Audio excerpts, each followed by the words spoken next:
पक्ष में 288, विपक्ष में 232। प्रस्ताव स्वीकृत हुआ और विधेयक यथा संशोधित पारित हुआ। संसद में जैसे ही वक्फ संशोधन विधेयक पास हुआ तो पूरे देश में इस पर बवाल मच गया। सदन में विपक्ष पहले से ही इस बिल का विरोध करता रहा है और इसके बाद सड़कों पर भी जोरदार विरोध प्रदर्शन हो रहे हैं। वक्फ संशोधन विधेयक की संवैधानिक वैधता को चुनौती देने के लिए कई लोगों और कई संस्थाओं ने सुप्रीम कोर्ट का दरवाजा भी खटखटाया और अब देश की शीर्ष अदालत 16 अप्रैल को इस पर सुनवाई करने जा रही है।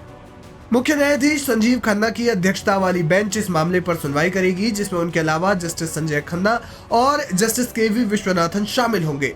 सुप्रीम कोर्ट में 16 अप्रैल को 10 याचिकाओं पर सुनवाई होगी। हालांकि इसमें याचिकाएं 1 दर्जन से ज्यादा दायर की जा चुकी हैं। एआईएमआईएम प्रमुख असदुद्दीन ओवैसी समेत कुल 10 याचिकाओं पर सुप्रीम कोर्ट सुनवाई करने जा रहा है, जिसमें याचिकाकर्ताओं की बात की जाए तो इसमें असदुद्दीन ओवैसी के अलावा आम आदमी पार्टी के विधायक Amanatullah Khan, association for protection of civil rights, Jamiat Ulema Hind के मौलाना अरशद मदनी, समस्त केरल जमीयतुल उलेमा, अंजुम कादरी, तैयब अली खान सलमानी, मोहम्मद शफी, मोहम्मद फजलुर रहीम और आरजेडी सांसद मनोज कुमार झा ने इस पर याचिका दायर की है। वहीं दूसरी ओर हिंदू सेना ने बिल के समर्थन में एक हस्तक्षेप याचिका दाखिल की है।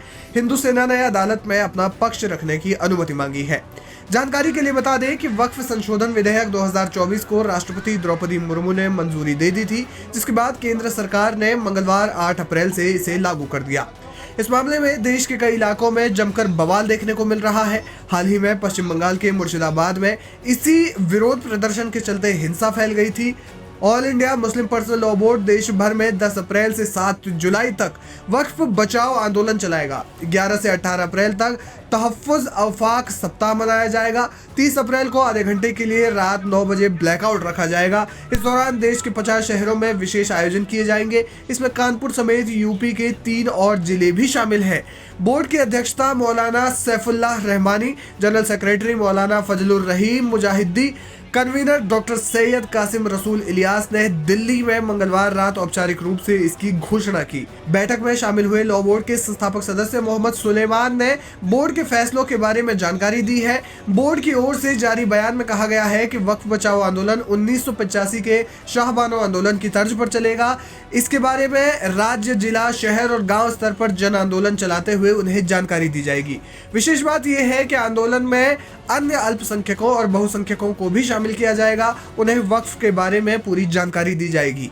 बहरहाल 16 अप्रैल को मामले में सुनवाई तय हुई है। चीफ जस्टिस संजीव खन्ना की बेंच इस पर सुनवाई करेगी। देखना यह होगा कि सुनवाई में क्या कुछ निकल कर आता है।